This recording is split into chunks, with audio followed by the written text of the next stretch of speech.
So ఆ aptitude టెస్ట్‌లో కూడా తిన ఫెయిల్ అయిపోయేవాడు.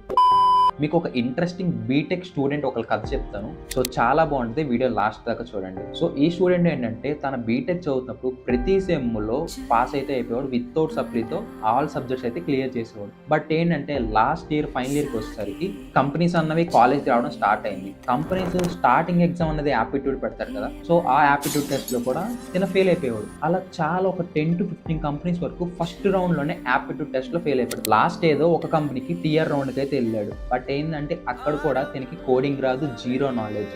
ఆ కంపెనీ కూడా పోయింది. సో తనకి ఫస్ట్ ఇయర్ నుండి వీడియోస్ చేయడం అనేది చాలా ఇష్టం అనమాట. సో తనైతే ఫస్ట్ ఇయర్ నుండి అనుకున్నాడు. బట్ తనైతే చాలా ఇంట్రోవర్ట్. చివరికి 4-1లో అయితే స్టార్ట్ చేశాడు. సో 4-1లో వీడియోస్ అలా కంటిన్యూస్‌గా స్టార్ట్ చేస్తూ ఆల్వేస్ వీడియోస్ అనేవి స్టార్ట్ చేసినప్పుడు ఫ్రెండ్స్ అన్న వాళ్ళు అసలు సపోర్ట్ కూడా చేయరు. ఇది 100% ట్రూ. తనను తాను అలా మోటివేట్ చేసుకుంటూ వీడియోస్ అయితే స్టార్ట్ చేసి 2 పేజెస్ అయితే బిల్డ్ చేశాడు. ఒక పేజ్‌లో 30K ఫాలోవర్స్, ఇంకొక పేజ్‌లో 130K ఫాలోవర్స్. 2 పేజెస్‌ని అయితే బిల్డ్ చేశాడు. తానే ఇప్పుడు సక్సెస్‌ఫుల్‌గా ఒక ఏజెన్సీని అయితే రన్ చేస్తున్నాడు. సో ఆ ఏజెన్సీకి ఒక 6 క్లయింట్స్ అయితే ఉన్నారు. ఇప్పుడు తన ఏజెన్సీకి ఇంకొక 10 క్లయింట్స్ ఆన్ బోర్డ్ చేసుకుందామని చెప్పి ఒక 30 డేస్ ఏజెన్సీ సిరీస్ అయితే స్టార్ట్ చేశాడు. సో అదే నేను. సో ఇది నా జర్నీ అనమాట.